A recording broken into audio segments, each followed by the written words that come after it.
नमस्कार साथियों। वेदांत क्लासेस के इस ऑनलाइन प्लेटफॉर्म में आप सभी का स्वागत है। शिक्षा मनोविज्ञान की कक्षाएं हमारी निरंतर रूप से जारी हैं और इसी कक्षा में हम अब आगे बढ़ते हैं और एक नए सब्जेक्ट के ये जो विषय है, टॉपिक है, उसके ऊपर हम बात करते हैं। विषय है आज हमारा बाल मनोविज्ञान या बाल मनोविज्ञान का जो विकास है वो कैसे हुआ है, क्या क्या इसके अंदर कंटेंट आते हैं। तो इससे पहले हम लोगों ने शिक्षा मनोविज्ञान और शिक्षा मनोविज्ञान के ऊपर भी बात कर ली। आज हम बात करते हैं बाल मनोविज्ञान। सीधी सी बात है, बालक का बालक के व्यवहार का अध्ययन विज्ञान की जिस शाखा में किया जाएगा उसी को हम बोलेंगे बाल मनोविज्ञान। ठीक है, यहाँ तक आसान था। ठीक है, बाल मनोविज्ञान के माध्यम से बालक के सभी प्रकार के व्यवहारों का अध्ययन किया जाता है। पहली चीज़ आपको ये याद रखनी है, कंठस्थ रखनी है कि मनोविज्ञान में अध्ययन किसका किया जाता है? व्यवहार का अध्ययन किया जाता है। और अगर वही मनोविज्ञान बाल मनोविज्ञान है तो उसमें अध्ययन किसका किया जाएगा? बाल व्यवहारों का या बाल व्यवहार के जो सभी प्रकार हैं उनका अध्ययन किया जाएगा। ठीक है, अब बाल मनोविज्ञान की जो मेन परिभाषाएं हैं, जो मुख्य मुख्य परिभाषाएं हैं, वो कौन सी है? देखिए, बाल मनोविज्ञान पर सबसे इम्पोर्टेंट परिभाषा जिसके द्वारा दी गई है वो कौन है? जेम्स ड्रेवर हैं। जेम्स ड्रेवर ये बोलते हैं कि बाल मनोविज्ञान बालक के जन्म से लेकर परिपक्वता के सभी व्यवहारों का अध्ययन करता है। इस परिभाषा को स्टार लगा लीजिएगा। ठीक है, बाल मनोविज्ञान बालक के जन्म से लेकर परिपक्वता यानी कि उसकी मैच्योरिटी तक के सभी व्यवहारों का अध्ययन करता है। एक बालक जो जन्म लेता है उसका व्यवहार अलग होता है। एक बालक जो जन्म लेने के बाद चलने लगता है उसका व्यवहार अलग होता है। एक बालक जो जन्म लेकर चलने के बाद स्कूल जाने लगता है उसका व्यवहार अलग होता है। और एक बालक जो जन्म लेकर चलने के बाद स्कूल जाने के बाद जब टीनेज एज में आ जाता है उसका व्यवहार बिल्कुल अलग हो जाता है। और जब यही बालक अधिक उम्र 18 प्लस में आ जाता है तब उसका व्यवहार तो पूरी तरह से बदल जाता है। लेकिन ये जो बदलाव हुआ है व्यवहार में, इन सब का अध्ययन विज्ञान की जिस शाखा में किया जाएगा उसको हम बोलेंगे बाल मनोविज्ञान। उसे क्या बोला जाएगा? बाल मनोविज्ञान उसे कहा जाता है। ठीक है? इसी तरह से एक और हमारे सामने मनोवैज्ञानिक है जिनका नाम है crow and crow. Crow and crow ने तो ये बोल दिया, बाल मनोविज्ञान गर्भाधान काल से लेकर पूर्व किशोरावस्था तक के सभी प्रकार के व्यवहारों का अध्ययन है। पूर्व किशोरावस्था यानी कि बिफोर 16 वर्ष से पूर्व। कई जो है मनोविज्ञान इसको 15 साल भी बोल देते हैं। और गर्भावस्था यानी कि 0 वर्ष से लेकर 15 से 16 वर्ष तक का जो टाइम पीरियड है, इस समय जितने भी व्यवहार होते हैं उन सब का अध्ययन किस में किया जाता है? बाल मनोविज्ञान में किया जाता है। जैसे जब बच्चा भ्रूण अवस्था में होता है तब उस समय उसके इमोशंस नहीं होते हैं, लेकिन जैसे ही 4 से 6 महीने का वो जो भ्रूण हो जाता है वह सुनने लग जाता है, वह महसूस करने लग जाता है। आपने कई बार सुना भी होगा कि बच्चा जो है पेट में लात मार रहा है, तो क्यों मारा? क्या उसे कोई बात अच्छी नहीं लगी या वो कुछ कहना चाह रहा है? ठीक है, ये सारी कुछ ऐसी चीज़ें होती हैं, सिम्टम्स होती हैं जिसके अध्ययन हम किस में किया जाता है? बाल मनोविज्ञान में किया जाता है। आपने चक्रव्यूह का नाम भी सुना होगा, जिसमें हम ना सबसे पहले नाम सुनते हैं अभिमन्यु का।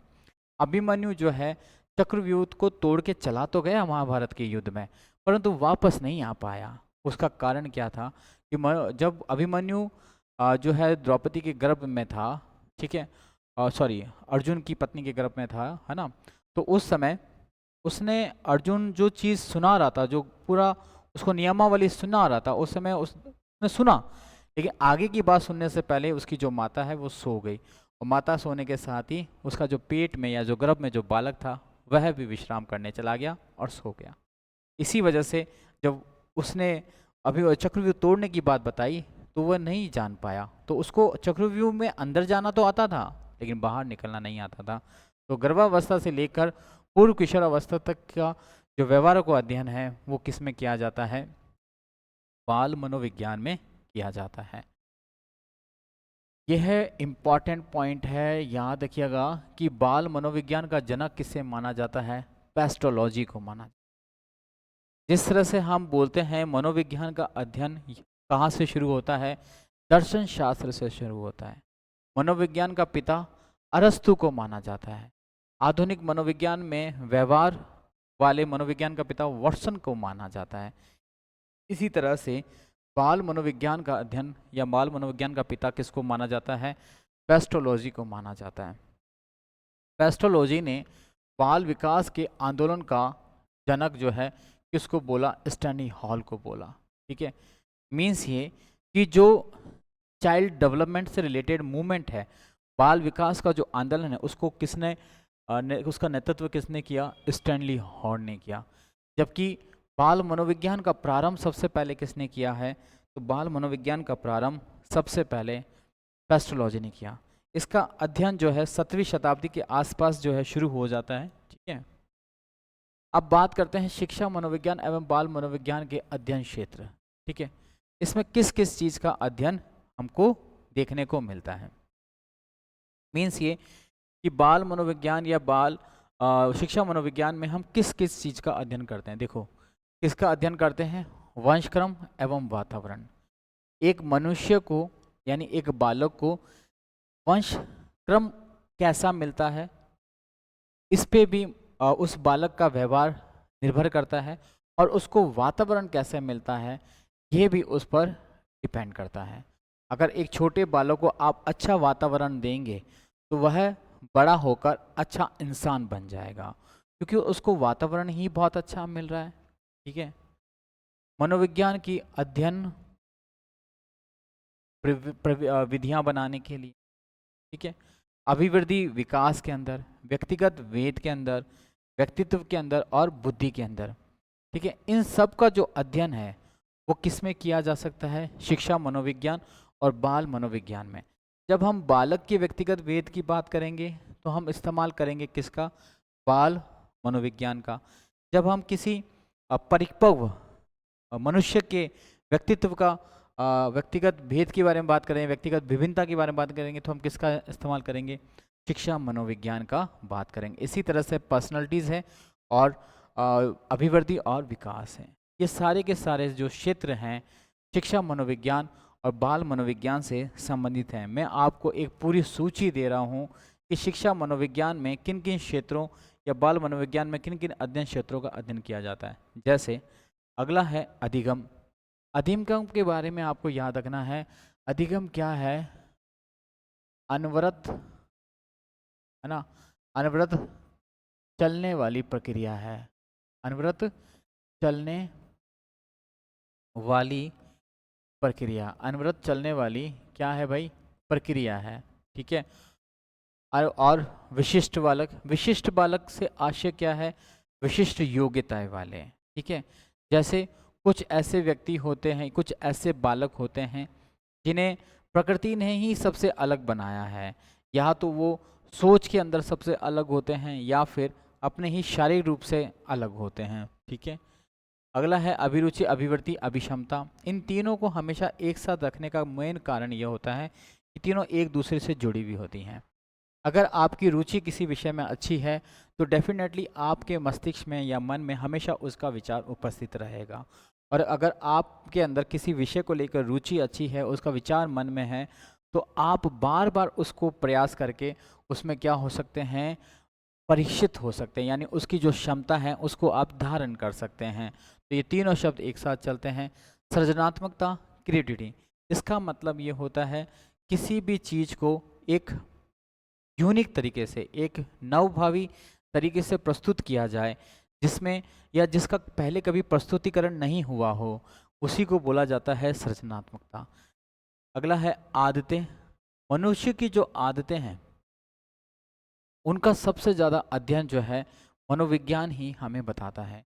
एक मनुष्य के अंदर अगर कोई गलत आदत है तो उसको छोड़ा जा सकता है, बिल्कुल छोड़ा जा सकता है। लेकिन इसके लिए हमें किसका प्रयोग करना पड़ेगा? शिक्षा मनोविज्ञान का प्रयोग करना पड़ेगा। ठीक है। अगर हमें किसी बालक के अंदर अच्छी आदत डेवलप करनी है तो भी हमें किसकी हेल्प लेनी पड़ेगी? बाल मनोविज्ञान की मदद लेनी पड़ेगी। ठीक है। निर्देशन, परामर्श, मानसिक स्वास्थ्य, संज्ञान, स्मृति और विस्मरण, इन सब के लिए संवेगात्मक संवेदना प्रत्यक्षण और संप्रत्य निर्माण, ये सभी के सभी जो हैं हमारे शिक्षा मनोविज्ञान और बाल मनोविज्ञान के क्या हैं? अध्ययन क्षेत्र हैं। मीन्स ये शिक्षा मनोविज्ञान और बाल मनोविज्ञान में इन सब छोटे छोटे जो विषय और उप विषय आपके सामने हैं, इनका अध्ययन किया जाता है और एक साथ नहीं करके एक क्रमबद्ध रूप से इनका अध्ययन किया जाता है। फिर बात करते हैं हम लोग कि ये जो बाल विकास है या बाल मनोविज्ञान है, इसका विकास कैसे हुआ? ठीक है। बाल मनोविज्ञान का इतिहास है ना, बाल मनोविज्ञान का इतिहास, बाल मनोविज्ञान, बाल मनोविज्ञान का इतिहास। ठीक है। बाल विकास या बाल मनोविज्ञान, ठीक है, बाल विकास बाल मनोविज्ञान का आधुनिक या विस्तृत रूप है। ठीक है। बाल विकास क्या है? बाल मनोविज्ञान का आधुनिक रूप है। बालक को शारीरिक, मानसिक, भावात्मक, सामाजिक, बौद्धिक आदि पक्षों में परिपक्वता बाल विकास कहलाती है। अगर आपसे सामने सिंपल भाषा में ये पूछा जाए कि बाल विकास में किन किन पक्षों को सम्मिलित किया जाता है, तो आप ये देखिए क्या है ना, हमारे पास आपको याद रखना है कि बाल विकास के पक्ष, बाल विकास के पक्ष, बाल विकास के क्या क्या पक्ष होते हैं? बाल विकास का जो पहला पक्ष होता है वो कौन सा होता है? जो सबसे इम्पॉर्टेंट है वह है शारीरिक पक्ष। कौन सा पक्ष है? शारीरिक पक्ष। दूसरा है मानसिक पक्ष। मीन्स ये कि मनुष्य का शारीरिक रूप से स्वस्थ होना जरूरी है और स्वस्थ शरीर में ही क्या करता है? स्वस्थ मस्तिष्क निवास करता है। ठीक है। तीसरा पक्ष क्या है? तीसरा पक्ष है सामाजिक पक्ष। ठीक है। सामाजिक पक्ष, मनुष्य क्या है? एक जन्म से सामाजिक प्राणी है। अगला है बौद्धिक पक्ष, बौद्धिक पक्ष। ठीक है। इन सब में क्या होता है? परिपक्वता आनी चाहिए, मतलब इन सब का जो विकास है या इन सब की जो अभिवृद्धि है वो समान रूप से होनी चाहिए, तभी जाके हम ये बोल सकते हैं कि बालक का क्या हो रहा है? विकास हो रहा है। ठीक है। 17वीं शताब्दी तक बालक के विकास के अध्ययन को कोई महत्व नहीं था, वेरी वेरी इंपॉर्टेंट था, परंतु प्राचीन दार्शनिक बालक के विकास के अध्ययन के लिए निरंतर प्रयास रहे। जब हम मनोविज्ञान के बारे में बात करते हैं तब हमने देखा कि 19वीं शताब्दी में पहली बार चेतना को मनोविज्ञान के अध्ययन का विषय बनाया गया। ठीक है। और 20वीं शताब्दी में चेतना को त्याग कर मनुष्य के व्यवहार को मनोविज्ञान का आधारभूत विषय बना लिया गया और तब से लेकर ये जारी है। लेकिन बात हो रही है मनुष्य, यानी कि जो छोटे बच्चे हैं उनके व्यवहार के अध्ययन को तवज्जो ही नहीं दी जाती थी। कौन से सदी तक? 17वीं सदी तक। और 17वीं सदी के बाद से एक बालक जो अपने घर में या विद्यालय में जो भी व्यवहार कर रहा है उसको शामिल कर लिया गया बाल मनोविज्ञान में और उसका आधार बनाया गया किसको? बाल विकास। कि अगर आपको एक बालक का अच्छा विकास करना है तो आपको बाल मनोविज्ञान का प्रयोग करना ही पड़ेगा। अगला प्रश्न, सॉरी, सबसे पहले प्लेटो आते हैं और उन्होंने अपनी पुस्तक जिसका नाम है रिपब्लिक में इस तथ्य को स्वीकार किया कि बाल्यावस्था के प्रशिक्षण का प्रभाव बालक के बाद को व्यावसायिक क्षमताओं, दक्षताओं दक्षताओं और समायोजन पे पड़ता है। बात की व्यावसायिक, मीन्स ये प्लेटो जो था पहला व्यक्ति था जिसने ये बोला अपनी पुस्तक में कि अगर कोई बालक जो है बाल्यावस्था में है और उसको उसी एज में अगर अच्छे से रूप से प्रशिक्षित कर दिया जाए तो उसका प्रभाव उसकी जो बाद की आने वाला जो भविष्य का समय है उसके अंदर हमको देखा जाएगा, उसकी क्षमताओं में, दक्षताओं में और उसके समायोजन पे पड़ता है।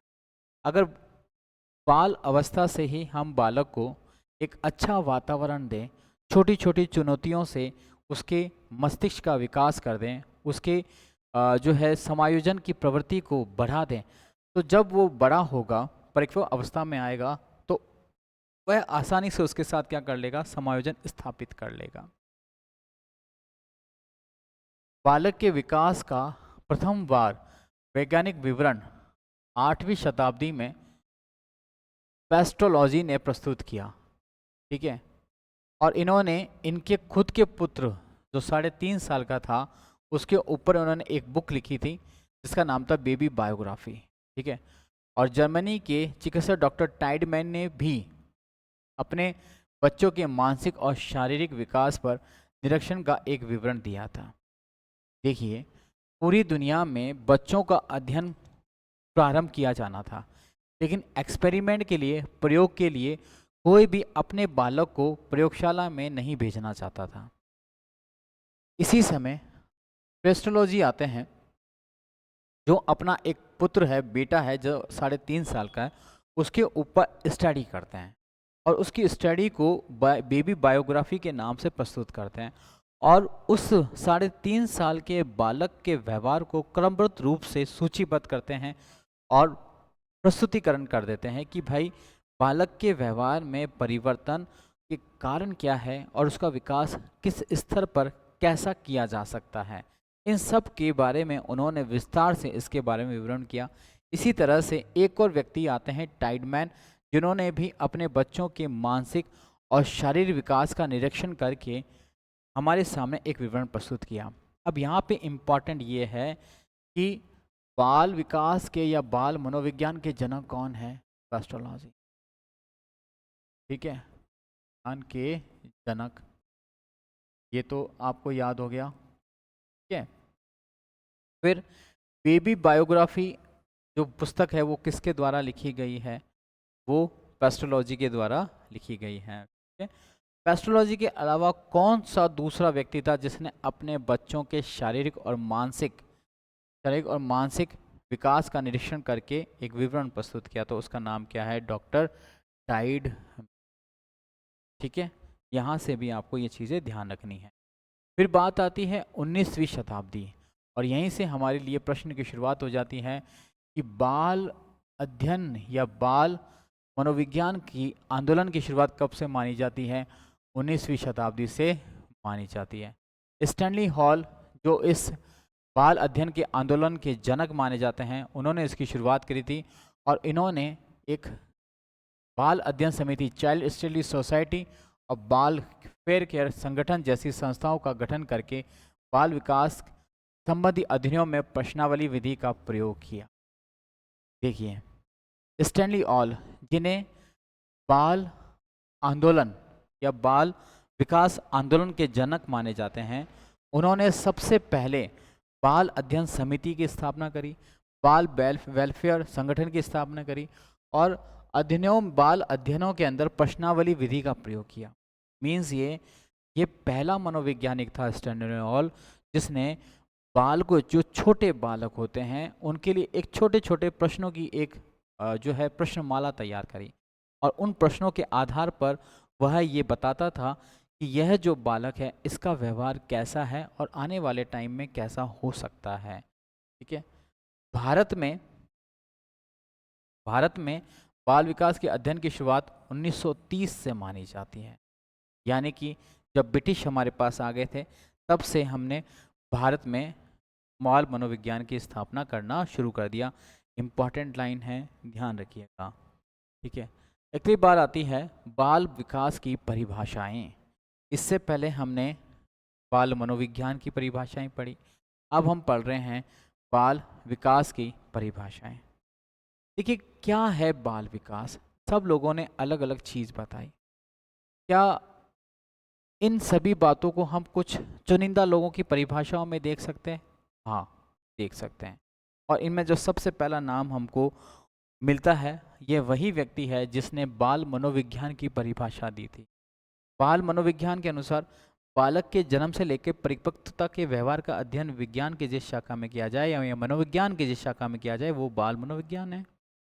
तो इन्होंने बोला बाल विकास क्या है। जब इनसे पूछा गया कि बाल विकास क्या है, तो जेम्स ड्रेवर ने बताया कि विकास प्राणी में होने वाला प्रगतिशील परिवर्तन है। विकास क्या है? प्राणी में होने वाला प्रगतिशील यानी कि उन्नत अवस्था की ओर होने वाला परिवर्तन है, जो निश्चित रूप से किसी लक्ष्य की ओर लगातार निर्देशित होता रहता है। जो कि निश्चित रूप से किसी लक्ष्य की ओर लगातार निर्देशित होता रहता है। ठीक है। किसी भी जाति में भ्रूण अवस्था से लेकर प्रौढ़ अवस्था तक का जो परिवर्तन है वही क्या है? बाल विकास है। कि भ्रूण बनने से लेकर वह जो पर्सन है प्रौढ़ अवस्था तक आ जाए, तब तक जो भी परिवर्तन आ रहे हैं वो सभी के सभी कैसे हैं? विकास से संबंधित हैं। ठीक है। फिर आता है हरलॉक। उनके अनुसार विकास की सीमा अभिवृद्धि तक ही नहीं है, अपितु इसमें प्रौढ़ अवस्था के लक्ष्य और प्रगतिशील कर्म निधि रहता है। विकास के परिणाम स्वरूप व्यक्ति में अनेक नवीन विशेषताएं एवं नवीन योग्यताएं स्पष्ट होती हैं। ये कह रहे हैं कि मनुष्य में जो विकास होता है उससे मनुष्य में नवीन विशेषताएं आती हैं और नवीन योग्यताएं आती हैं। ठीक है।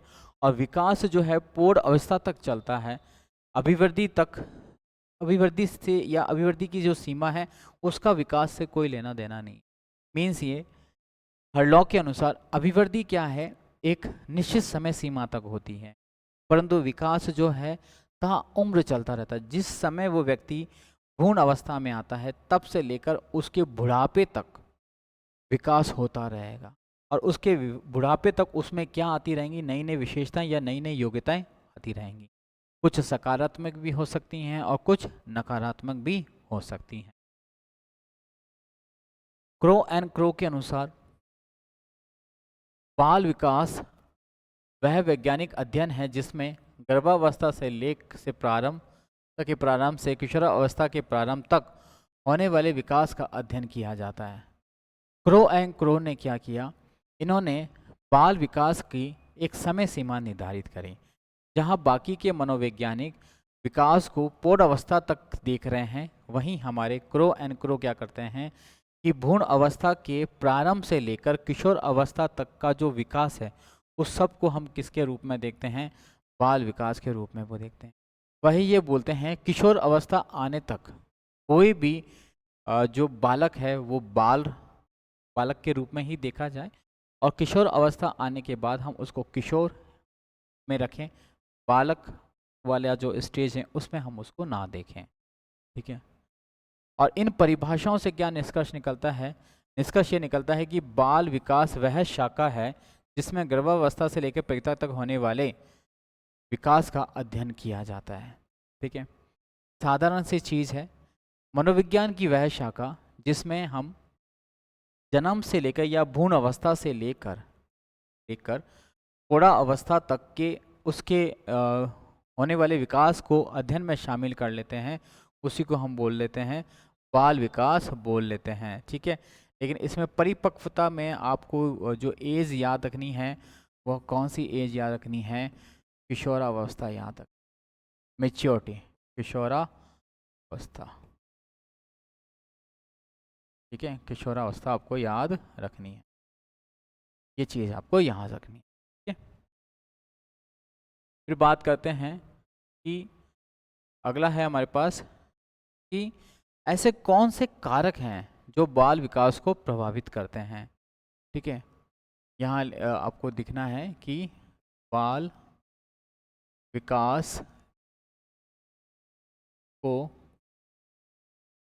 प्रभावित करने वाले कारक, बाल विकास को प्रभावित करने वाले कारक, बाल विकास को प्रभावित करने वाले कारक कौन कौन से हैं? देखिए, सबसे पहला आता है जन्म कर्म। यानी कि अगर कोई बच्चा, नॉर्मली एक जो बालक है उसका जन्म का भ्रूण अवस्था से लेकर जन्म लेने का जो टाइम पीरियड है 9 महीने माना जाता है। ठीक है। लेकिन कई बार ऐसी स्थितियां आ जाती हैं कि उस माता का जो प्रसव है वो जल्दी हो जाता है या देरी से होता है। ठीक है। तो ये जो प्री मैच्योरिटी या पोस्ट मैच्योरिटी वाला जो टाइम पीरियड है उसकी वजह से भी बालक का जो विकास है प्रभावित हो जाता है। सेकंड, भयंकर रोग एवं चोट। कई बार बचपन में बच्चों को खेलते खेलते क्या हो जाती है, चोट लग जाती है या कोई बीमारी हो जाती है। उस बीमारी की वजह से जो आ, आंतरिक रूप से उसमें परिवर्तन आते हैं, उसकी वजह से भी बालक का जो विकास है वह क्या होता है, प्रभावित हो जाता है। खेल और व्यायाम। अगर कोई व्यक्ति या कोई बालक ज़्यादा खेलता है, ज़्यादा व्यायाम करता है, तो इसका मतलब ये नहीं है कि उसका विकास अच्छा होगा। लेकिन अगर कोई बालक कम खेलता है या कम व्यायाम करता है, तो इसका ज़रूर यह मतलब होता है कि उसका विकास अच्छा नहीं होगा। बालक को जितना खेलना हो उनको खेलने चाहिए, उनको रोक टोक ज़्यादा नहीं करनी चाहिए। वातावरण बहुत इम्पॉर्टेंट है बाल विकास के लिए। वातावरण, एक घर है जिसमें एक बच्चे के माँ बाप बहुत अच्छे से रहते हैं, तो बालक भी उनके जैसा ही सीखेगा। और एक और घर है जहाँ बच्चे के या जो बालक के माँ बाप हैं छोटी छोटी बातों पे झगड़ा करते हैं, तो वो जो है उस बालक की नकारात्मक स्थिति पर क्या है, प्रभाव डालते हैं। और बालक भी उन्हीं की तरह आने वाले टाइम में एक झगड़ालू व्यक्तित्व का रूप धारण कर लेता है। पोषण और डाइट के बारे में बात की जा रही है। अच्छे या स्वस्थ शरीर के लिए एक स्वस्थ भोजन, ताज़ा भोजन की ज़रूरत है। अगर एक बालक को अच्छा या पोषण युक्त आहार नहीं मिलेगा, तो वो बहुत सारे रोगों से ग्रसित हो जाएगा, जिसकी वजह से उसका विकास क्या हो जाएगा, प्रभावित हो जाएगा। प्रजाति, प्रजाति का मतलब ये हो गया कि उसका ग्रुपिंग कैसा है, उसका समूह कैसा है। अगर बालक अच्छे साथियों के साथ, अच्छे दोस्तों के साथ रहेगा, तो वो उसका व्यवहार अच्छा रहेगा। और अगर गलत आदतों वाले ग्रुप में पड़ जाएगा, तो उसका व्यवहार कैसा हो जाएगा, गलत हो जाएगा। अंतःस्रावी ग्रंथियाँ, अंतःस्रावी, ठीक है, अंतःस्रावी स्रावी ग्रंथियाँ। अंतःस्रावी ग्रंथियों से मतलब है, दो ग्रंथियाँ होती हैं, एक होती है प्रोजेस्टेरॉन, एक होती है टेस्टोस्टेरोन। अगर कोई बालिका है उसमें टेस्टोस्टेरोन या प्रोजेस्टेरॉन का विकास ज़्यादा हो जाता है, तो उसमें बहुत जल्दी क्या हो जाती हैं, मूछें आने लग जाती हैं। इसी तरह से बालक जो है उसमें अगर प्रोजेस्टेरॉन का हो जाता है, तो उनके साथ भी उनके जो हार्मोन्स डिसबैलेंस जो होता है, उसकी वजह से उनका जो व्यवहार है वो बदल जाता है, और उसका प्रभाव उसके विकास पे भी हमको देखने को मिलता है। वंशानुक्रम कारक, वंशानुक्रम कारक यानी कि हायरार्की। दैट्स मीन्स अगर किसी परिवार में कोई बीमारी चली आ रही है या कुछ ऐसी क्वालिटी है जो दादा दादी से वापस बच्चे को या माता पिता को मिलती जा रही है, ठीक है, तो उसका प्रभाव भी बच्चे के बाल विकास पे पड़ता है। अगला है लिंग, ठीक है। जेंडर का विकास कैसे, देखिए, यूं तो अगर मानसिक रूप से देखा जाए तो बालक और बालिका में कोई अंतर नहीं होता, लेकिन शारीरिक क्षमताओं के अंदर देखा जाए तो जो लड़कियां होती हैं शारीरिक रूप से लड़कों के कंपैरिजन में क्या होती हैं, थोड़ी सी मांसपेशियों के मजबूती के रूप में थोड़ी सी कमज़ोर मानी जाती हैं। लेकिन ये मानना और यह उस जेंडर को बताना उसके विकास को क्या कर देता है, प्रभावित कर देता है। इसीलिए हमें लिंग भेद को छोड़कर बराबर का विकास और बराबर की जो है शिक्षा दोनों बालक और बालिकाओं को देनी चाहिए।